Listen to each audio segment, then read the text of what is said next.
Tiago capítulo 2, versículo de 1 a 13, eu leio assim a palavra de Deus. Meus irmãos, não tenhais a fé de nosso Senhor Jesus Cristo, Senhor da glória, em acepção de pessoas. Porque se no vosso ajuntamento entrar algum homem com um anel de ouro, esqueci de dizer, eu estou aqui lendo na revista e corrigida, está certinho? Então, porque se no vosso ajuntamento entrar algum homem com anel de ouro no dedo, com vestes preciosas, e entrar também algum pobre com sórdida vestimenta, e atentardes para o que traz a veste preciosa, e lhe disserdes: assenta-te tu aqui no lugar de honra, e disserdes ao pobre: tu fica aí em pé, ou assenta-te abaixo do meu estrado, porventura não fizeste distinção dentre de vós mesmos, e não vos fizeste juízes de maus pensamentos? Ouvi, meus amados irmãos, porventura não escolheu Deus aos pobres deste mundo para serem ricos na fé e herdeiros do reino que prometeu aos que o amam? Mas vós desonrastes o pobre. Porventura não vos oprimem os ricos e não vos arrastam os tribunais? Porventura não blasfemam eles o bom nome que sobre vós foi invocado? Todavia, se cumprirdes conforme a Escritura, a lei real, amarás o teu próximo como a ti mesmo, bem fazeis. Mas se fazeis acepção de pessoas, cometeis pecado e sois redarguidos pela lei como transgressores.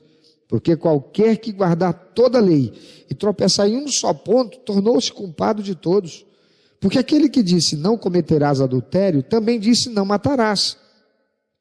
Se tu, pois, não cometes adultério, mas matares, estarás feito transgressor da lei. Assim falai e assim procedei, como devendo ser julgados pela lei da liberdade.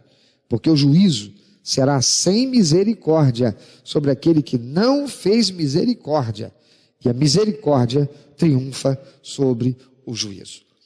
Nesse texto, o apóstolo Tiago está chamando a atenção dos cristãos para o fato de que um erro que não deve acontecer na igreja, estava acontecendo. E infelizmente é possível que aconteça em algum lugar, em alguma igreja. É possível que aconteça nesta aqui. Embora aqui o pastor Cláudio Barroso pregue e ensine a igreja o seguinte: quando alguém aqui é recebido como membro da igreja, ele faz uma coisa chamada pacto de membresia, e faz parte do pacto de membresia dizer o seguinte: eu me comprometo perante Deus e com a congregação de que receberei todos que vierem aqui com amor. Sabe o que significa isso? Que se o homossexual, quando a igreja está aqui reunida, as portas estiverem abertas, entrar aqui, cheio de trejeitos, cheio de plumas e paetês, o travesti vai ser recebido, e tem que ser recebido com amor, com carinho. Tem que ser recebido pelo atalaia quando ele chegar lá com o carro dele, ou entrando pelos portões da igreja, atravessando o pátio para entrar no templo. Tem que ser recebido pelo recepcionista com o mesmo carinho e amor como qualquer outra pessoa que venha ao culto. Mas bem pode ser que alguém cometa um erro de olhar e achar estranho, talvez não seja nem membro da nossa igreja.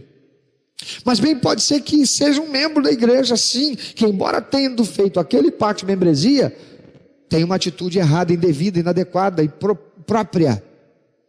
Olhe de forma desaprovadora para com aquela pessoa, mas preste atenção, talvez eu esteja falando alguém que sofreu esse tipo de constrangimento, quer por ser homossexual, quer por ser alguém que se considera de uma realidade social inferior, de alguma forma entrou no templo, seja nesta igreja, qualquer igreja que for, e ali tenha se sentido recriminado, tenha se sentido,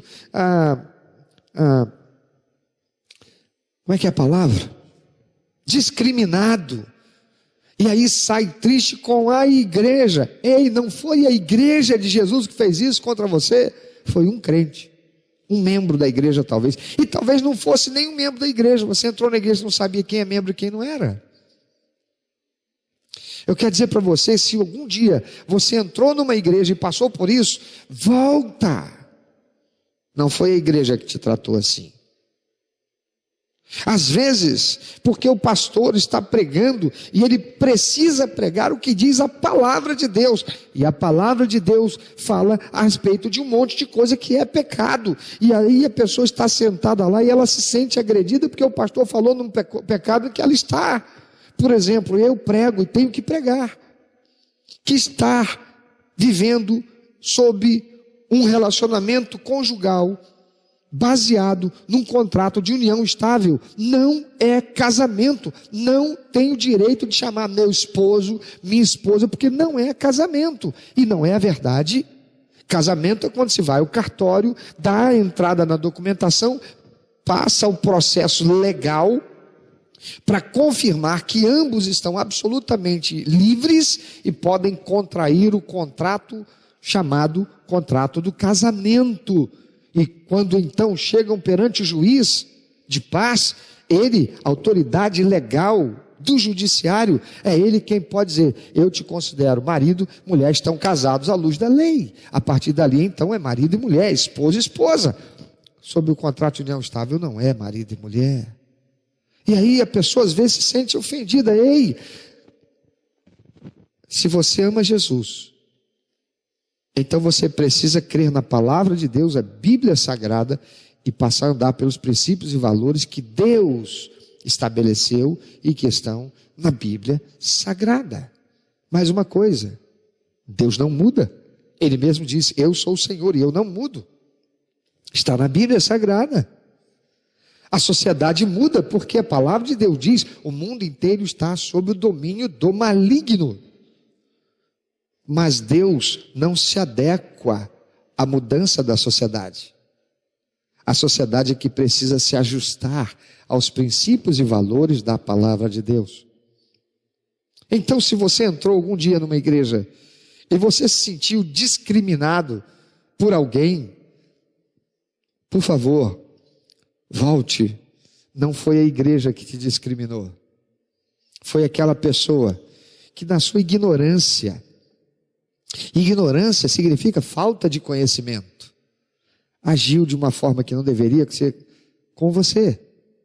Porque a igreja de Jesus Cristo precisa ser um lugar de vida para todos aqueles que queiram entrar pelas portas e receber a palavra abençoadora da salvação, a palavra abençoadora da verdade, a palavra abençoadora que nos confronta com as nossas mazelas, com os nossos erros, com os nossos pecados, e nos anuncia a graça misericordiosa do Senhor para nos perdoar e nos salvar. Aleluia.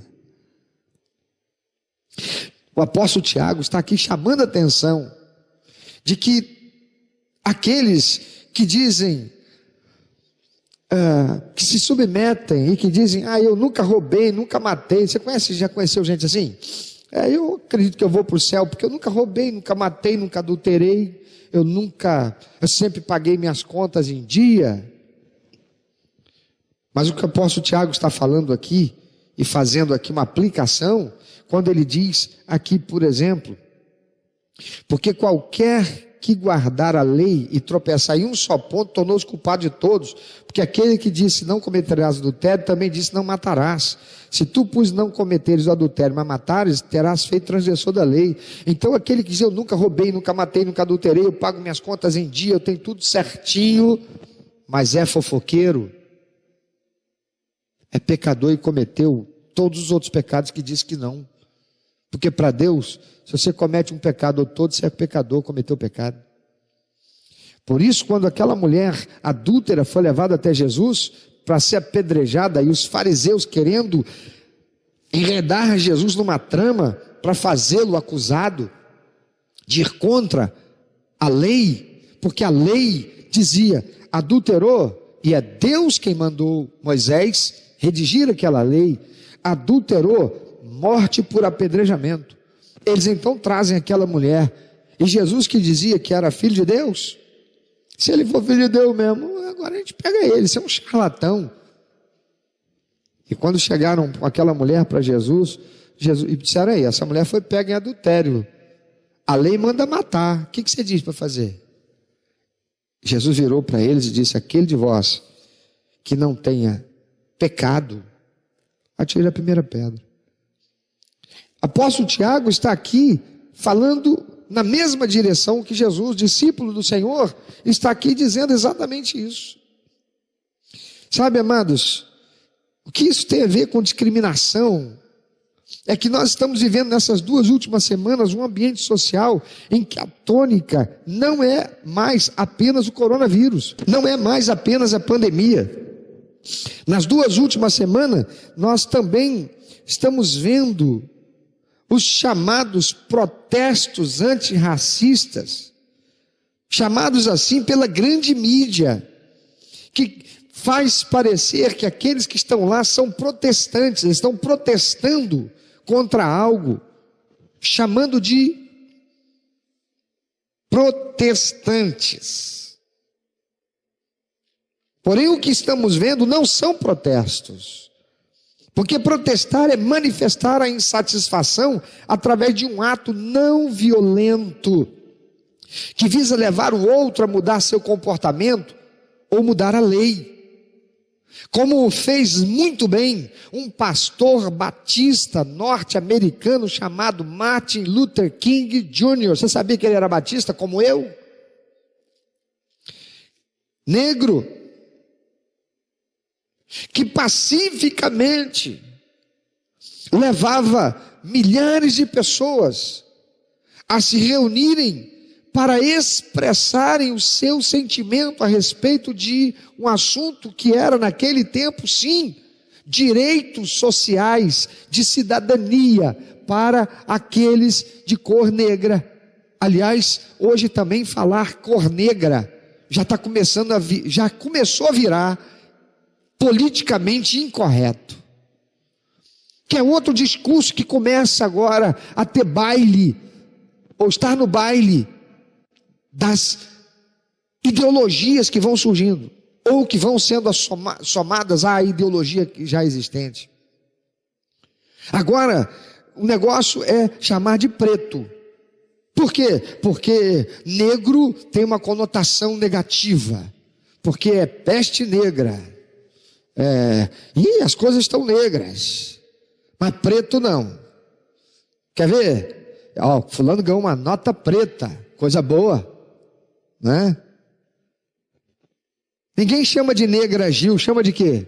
Preta Gil. Então o preto está relacionado a algo bom, positivo. Negro é relacionado a algo negativo. E a gente vai vendo essas coisas sendo construídas ou desconstruídas para satisfazer ideologias. Ideologias essas que continuam segregando, que continuam distanciando as pessoas. O que estamos vendo não são protestos. Protestar é manifestar insatisfação através de um ato não violento que visa levar o outro a mudar seu comportamento ou mudar a lei.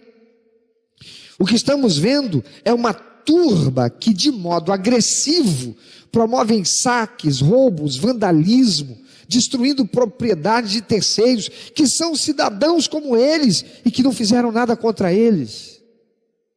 Que protesto é este? Que atitude é esta de manifestação do pensamento visando levar o outro a refletir e mudar a sua maneira de pensar e de agir? Para a conquista de algum bem que o outro também tem e eu não, e eu sou igual a ele.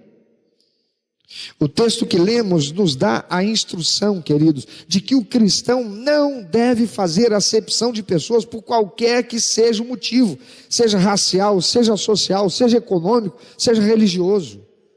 O cristão não deve fazer acepção. Se é cristão, isso não pode existir.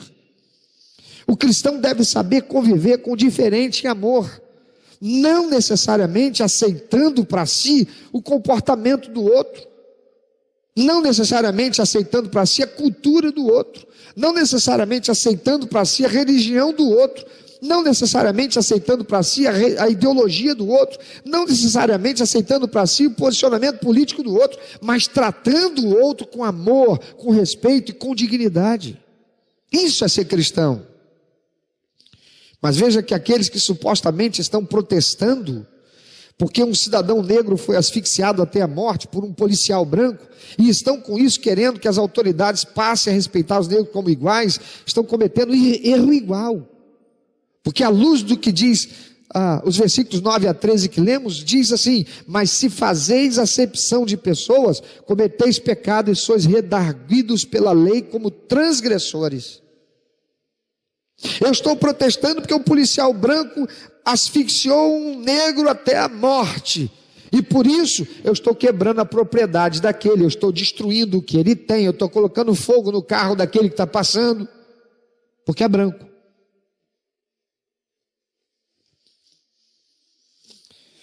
Mas se fazeis acepção de pessoas, cometeis pecado e sois redarguidos pela lei como transgressores. Porque qualquer que guardar toda a lei e tropeçar em um só ponto, tornou-se culpado de todos. Porque aquele que disse, não cometerás adultério, também disse, não matarás. Se tu, pois, não cometeres adultérios, mas matares, estás feito transgressor da lei. Assim falai e assim procedei, como devendo ser julgados pela lei da liberdade. Porque o juízo será sem misericórdia sobre aquele que não fez misericórdia, e a misericórdia triunfa sobre o juízo. Amados, aqueles que vão às ruas dizerem vidas negras importam, destroem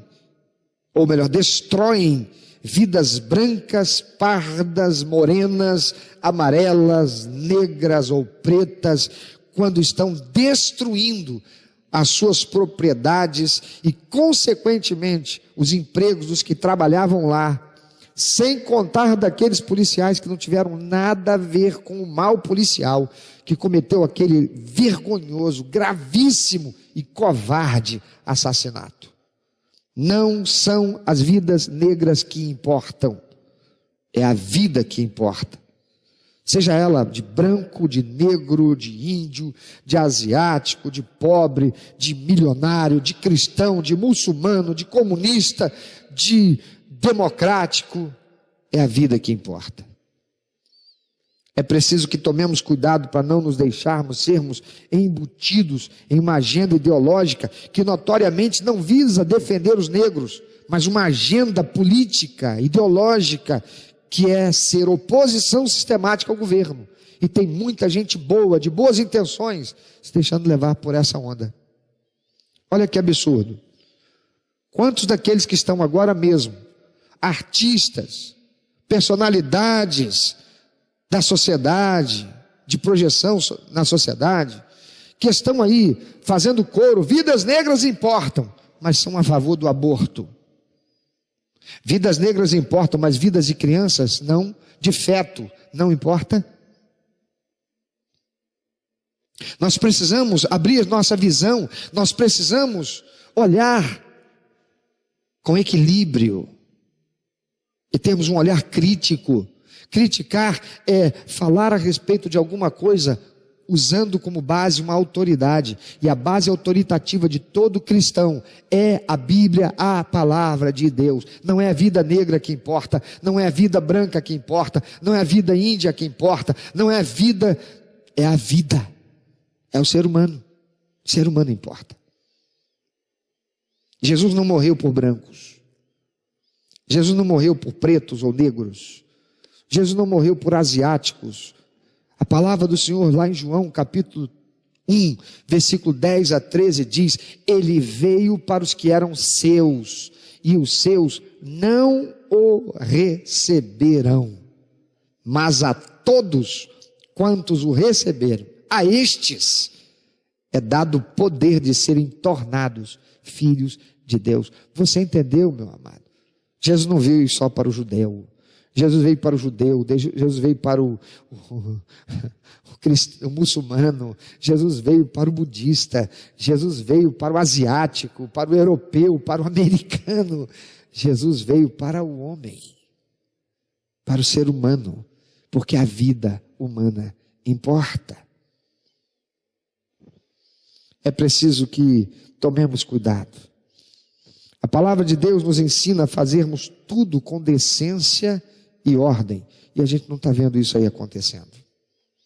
É preciso termos maturidade e conhecimento para discernirmos a verdade daquilo que é manipulação. Quando o discurso incita a violência, é preciso termos cuidado de não nos envolvermos. Um cristão não pode, não deve estar envolvido naquilo que incita a violência, naquilo que, supostamente falando contra, faz igual. Não pode. Um cristão não.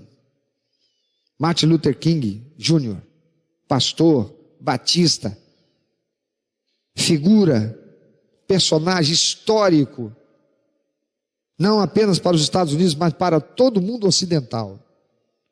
Eu diria para o mundo inteiro, seja ocidental ou não. Ícone importantíssimo na marcha pela liberdade para direitos civis dos negros americanos. Nunca incitou a violência. Gandhi nunca incitou a violência. E Gandhi, por ser por ser indiano, ele era considerado negro, como negro africano. E se você nunca foi na Índia, você não sabe o que é ser indiano. Você já conheceu um indiano? Indiano mesmo, não indiano miscigenado. Ele tem a cor negra, com cabelo liso. Pois é. E ninguém jamais ouviu falar de Gandhi, Mahatma Gandhi, incitando sequer a revidar a agressão. Na verdade, milhares de indianos morreram em protestos pacíficos, assassinados por soldados ingleses, que eram seus colonizadores. Amados, quando eu ouço dizer que tem um cristão lá envolvido numa marcha como essa, lá envolvido num protesto desse tipo, chamado protesto pela mídia, grande mídia, meu coração entristece, porque denota o nível de ignorância, falta de conhecimento daqueles que se dizem cristãos. Por isso eu quero dizer para você novamente, se algum dia você entrou numa igreja e alguém tratou você com indiferença, tratou você de forma discriminatória, seja qual for a razão, por tua opção sexual, por tua vestimenta, por tua condição social, pela cor da tua pele, o que quer que seja, não foi a igreja de Jesus Cristo. Não foi. Volta. É preciso termos maturidade e conhecimento para discernirmos verdade de manipulação.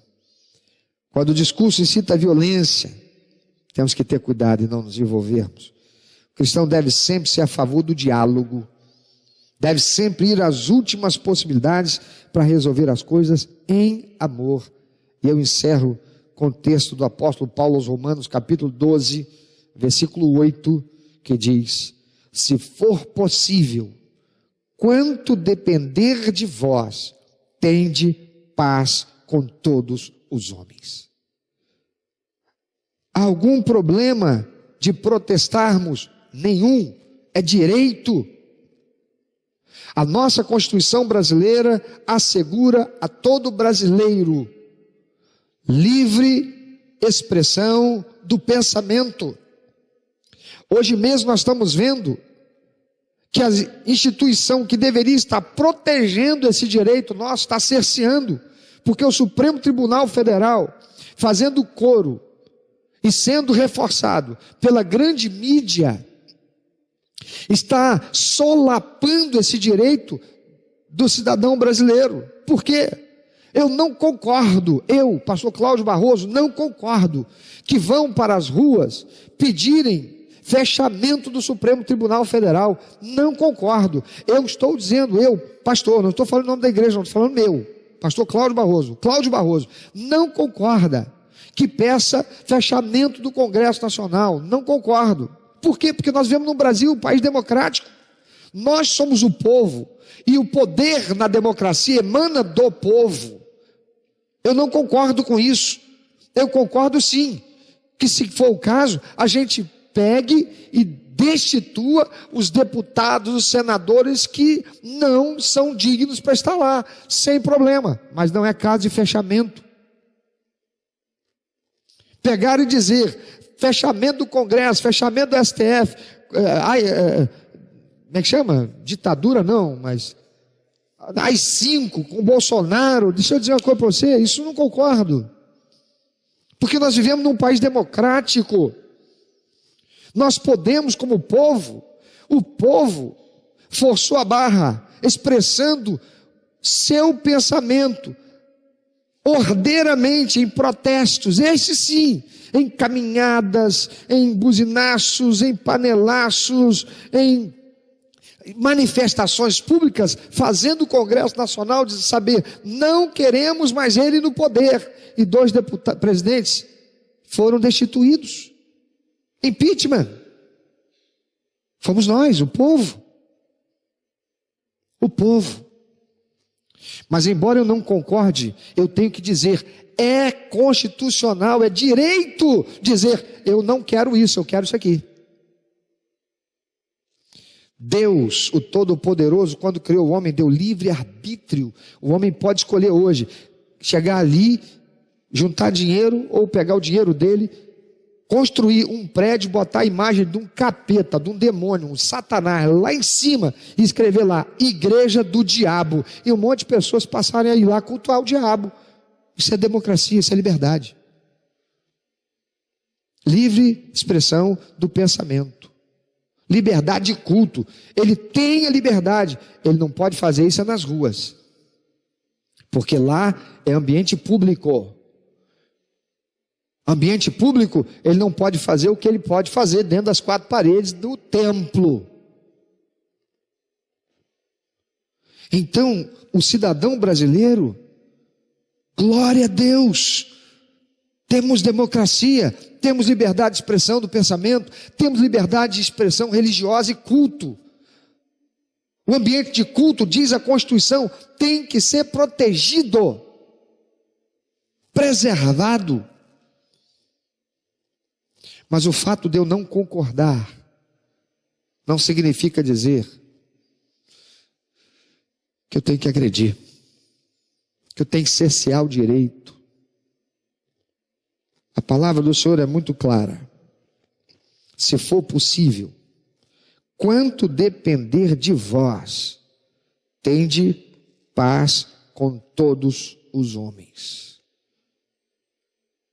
Nós devemos, como cristãos, nos manifestar sim, mas com ordem e decência, com amor, com uma flor na mão, não com um taco de beisebol, com uma flor na mão, não com uma arma branca na cintura. Aí, olha aí, tá vendo? Não pode ser mais negro, porque negro é para coisa ruim. A arma pode ser branca. Está vendo como é que se faz o jogo ideológico, até com as palavras?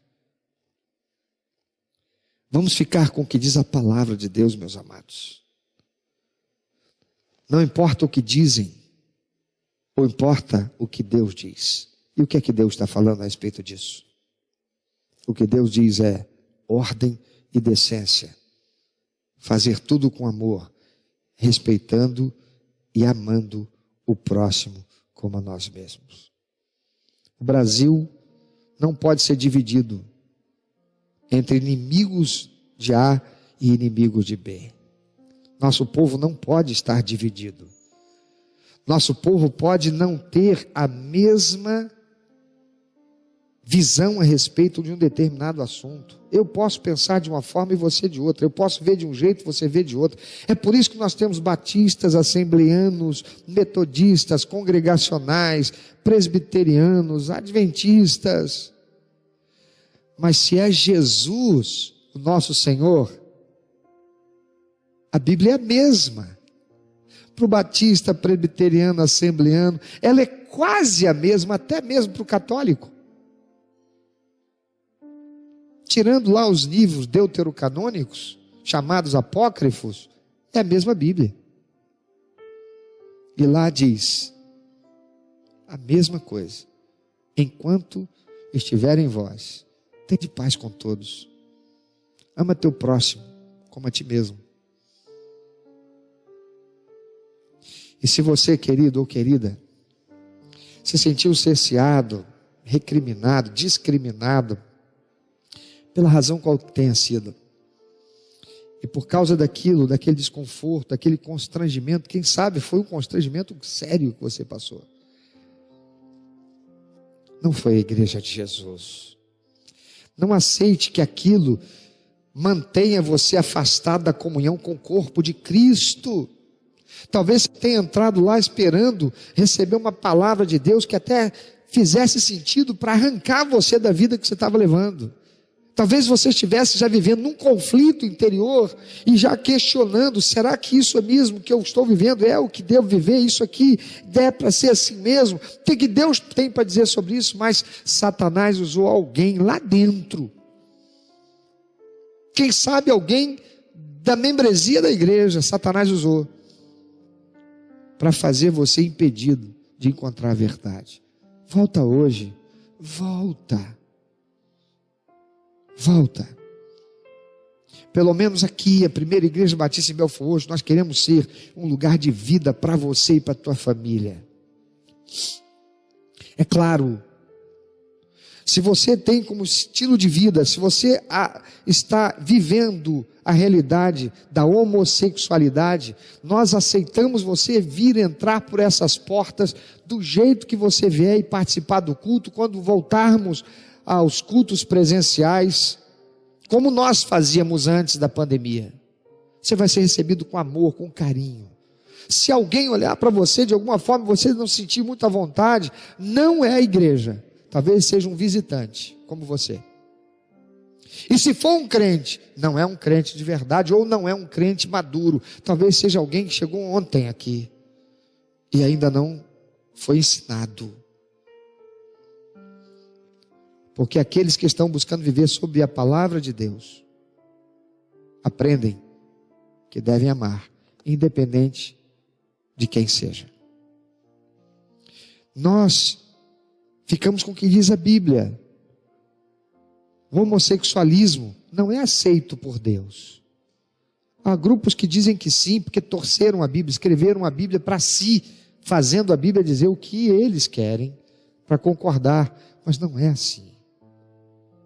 Você há de concordar comigo que uma minoria falando algo a respeito da Bíblia não pode ser verdade, quando a maioria de grupos distintos entre protestantes e católicos falam a mesma coisa? Será que aquele grupo, depois de 2000 anos da Bíblia sendo estudada, agora é que estão com a verdade? Ou estão fazendo aquilo que o apóstolo Paulo fala aqui para Timóteo: haverá tempos em que procurarão doutores que falarão da palavra naquilo que eles têm comichão no ouvido para ouvir, algo que é agradável, não aquilo que os confronta com a verdade, para que haja transformação. Se você é alguém que sofreu esse tipo de dificuldade, de situação, volta. A igreja de Cristo é o lugar certo para você ser amado, amada, cuidado, cuidada, para você ser orientado a respeito da verdade eterna, a palavra de Deus, que você deve buscar e que nós temos obrigação de ajudar você a entender.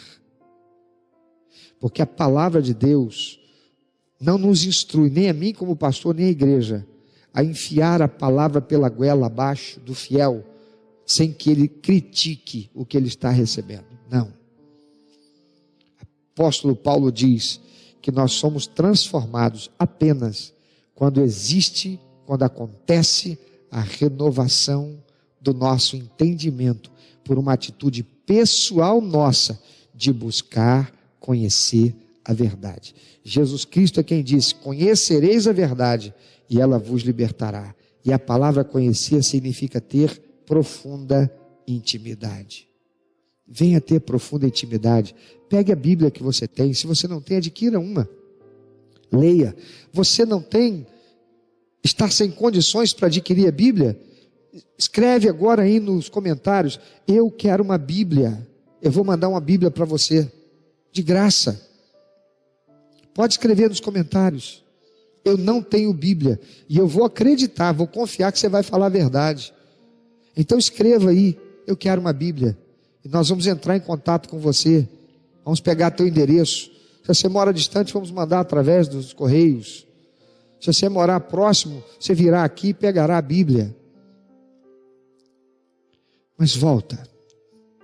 Se eu estou falando com alguém que estava caminhando, estava já na igreja, estava já, quem sabe, num processo para se tornar membro, ou já tenha se tornado membro, e em algum dia sofreu um constrangimento,